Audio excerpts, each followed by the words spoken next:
Good afternoon YT family, કેમ છો? I hope કે તમે બધા મજામાં જશો, કારણ કે આપણા બ્લોગ જોતા હોય છે એ ઓલવેઝ મજામાં હોય છે, કારણ કે આપણે નોન સ્ટોપ કોમેડીથી બ્લોગિંગની શરૂઆત કરીએ છીએ અને એન્ડ પણ કોમેડીથી જ કરીએ છીએ. અને ફર્સ્ટ ઓફ ઓલ તો તમારા બધાનું સ્વાગત છે આપણા આજના નવા બ્લોગમાં. અને આજે છે ધૂળેટી. તો મારા તરફથી તમને બધાને ધૂળેટી, આમ અમારે અહીંયા ધૂળેટી કહેવાય પણ બીજા સ્ટેટમાં હોલી કહેવાય. તો ધૂળેટી અને હોલીની બંનેની હાર્દિક શુભકામનાઓ. અને કાલે સાંજે આપણે આમ કહેવાય કે ગામમાં ગયા હતા અને આપણો એક મિત્ર પણ આપણી સાથે મને રસ્તામાં આમ કહેવાય કે મળી ગયો હતો. તો અમે બે પછી ગામમાં આટા ટેલા મારવા ગયા હતા, તો એની સાથે પણ થોડીક ઘણી ક્લિપ્સ લીધી હતી. પણ એ આગળના બ્લોગમાં મૂકવામાં એવું કારણ થતું હતું કે ટાઈમ ડ્યુરેશન આમ કહેવાય કે ખૂબ જ વધી જતું હતું. એના કારણે મેં મૂકી નથી. પણ અત્યારે આ ક્લિપ પછી તે મૂકી દઉં છું, તો તમે તે પણ એન્જોય કરી લો. તો બન્યા રહ્યો બ્લોગમાં. આપને મળવા આપણા પ્રિય મિત્ર એવા આર્યનભાઈ પોપી આવી ગયા છે. હું કે બ્રો? બસ મજામાં જો, તમે બોલો. તો હું કે આપણે ક્યાં હાલે ભણવાનું કામકાજ? ભણવાનું એમ મારવાડી રાજકોટ બીસીએ. હમણાં કઈ નવા કાર્યક્રમ થયા? હા, આપણે અમિત ત્રિવેદીને બોલાવેલા એમયુ ફેસ્ટમાં. હોય તો મને કદાચ નાખ્યા હતા કે નહીં વિડીયો? હા, એ તો આ બધા શેર કરી દીધા. એ આ ભાઈ તમને જે મોકલે ને મારવાડીમાંથી, આ ભાઈ. તો હાલો, શું કરવું કે જવું હે કે નાસ્તો પાણી કરવા? નાસ્તા પાણી હાલ તો એક મસ્ત જગ્યાએ જ્યુસ પીવા લઈ જાવ. ભાઈ તો આપણે ક્યાં આવ્યા? આપણે તો અહીંયા જી ફ્રેશમાં આવ્યા છીએ અત્યારે આઈસ્ક્રીમ ખાવા માટે. હોય અહીંયા આઈસ્ક્રીમ ગળાને થોડીક ઠંડક પહોંચાડવા માટે. ઓલી બહુ ઓલી થઈ ગઈ હે. હા, મોટું વળગી જતું તો રહી ગયો આવી ગયા. હાલો આપણું આવી ગયું હવે.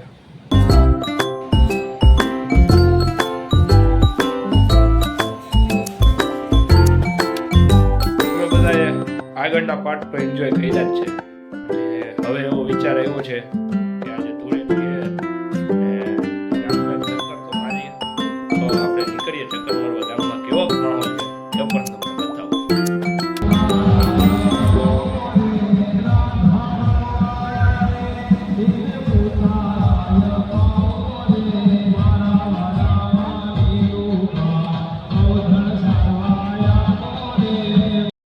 ફાઇનલી આપણે ઘરે આવી ગયા છીએ. ગામમાં કંઈક આવો માહોલ છે હોળીનો, પણ આમ કહેવાય કે સારો માહોલ હતો. પણ આમ કહેવાય કે હું થોડોક ઉઠવામાં આવી જાય આપણે ખૂબ એટલે ખૂબ મોડું થઈ ગયું. એના કારણે આપણે ઘણી બધી મેમરીઝ ગુમાવી છે. તો બીજું તો કાંઈ નહીં. હવે તો આપણે કંઈક કરશું બપોર પછી, એકાદો પ્રેન્ક બ્રેન્ક કોકમાંથી ઉપરથી જબલા પોટલી ઘા કરવાનો વિચાર છે બપોર પછી, ઉપરથી ટેરેસ ઉપરથી નીચે જે નીકળે એની માથે. તો બન્યા રહેજો બ્લોગમાં, એવું કંઈક કરશું આજે. ને હવે આ ટાઈમ થઈ ગયો છે જમવાનો, તો જમી ને ફરી પાછા આમ કહેવાય કે થોડીક વાર સૂઈ જાઉં, નીંદર આવશે તો. બાકી તો તમારી સમક્ષ કાંઈ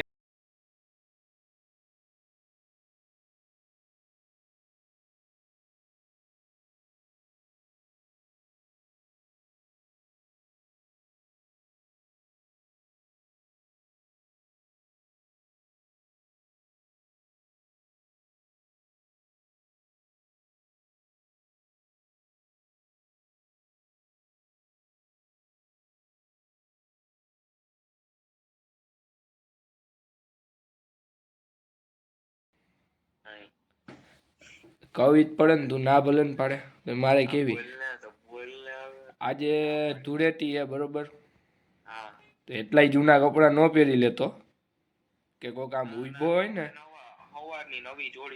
હા ભર તો ખરા પેલા પૂરું થી કોક આમ રોડ માથે આમ હાથ કરીને રિક્ષા હાટું હાથ કરીને, તો કોક રોટલી દોડ ન દઈ જાય ને એવું કરજો. નહીં, કદાચ ઉભો હોય બાય ચાન્સ એવું થઈ જાય હોય તો આપણે આ બ્લોગ નામ કહેવાય કે અહીંયા જ એન્ડ કરી દઈએ છીએ. કારણ કે ખોટો જો બ્લોગ લાંબો થાય તો તમે કંટાળી જાઓ. એના માટે આપણે આ બ્લોગને અહીંયા જ એન્ડ કરી દઈએ છીએ. અને આ બ્લોગ એમ કહેવાય કે છે તો મજેદાર, કોમેડી સાથે સાથે સાથે છે. અને બીજી વાત તો કે કહેવાય કે આમ આપણે હવે ફરી પાછા થોડાક દિવસ એટલે કે 20 થી 22 દિવસ માટે યુટ્યુબમાં બ્રેક રાખશું. પણ આમ કહેવાય કે બ્રેક પણ નહીં હોય, કારણ કે વચ્ચે વચ્ચે ક્યારેક ક્યારેક મારા વિડીયોઝ આવતા રહેશે. કારણ કે જ્યારે હું ફ્રી હશું અથવા તો 4-5 વિડીયો બેકઅપ માટે મેં શૂટ કરીને રાખેલા હતા એ તમારી સાથે શેર કરીશ. તો આ લગન આપણે ફરી પાછા 21 તારીખથી ડેઇલી બ્લોગિંગમાં પાછા આવી જશું. તો આ લગન એ બ્લોગ તમે બધા કન્ટિન્યુ કરો અને જોયા રાખો અને મજા કરો. તો આ લગન એમ કહેવાય કે નવા જ કન્ટેન્ટ સાથે, કારણ કે 21 તારીખથી આપણે સાવ એટલે કે સાવ ફ્રી થઈ જાવ, કારણ કે આપણી એક્ઝામ પતી જાય એટલે મોટું ટેન્શન આમ કહેવાય કે નીકળી જાય.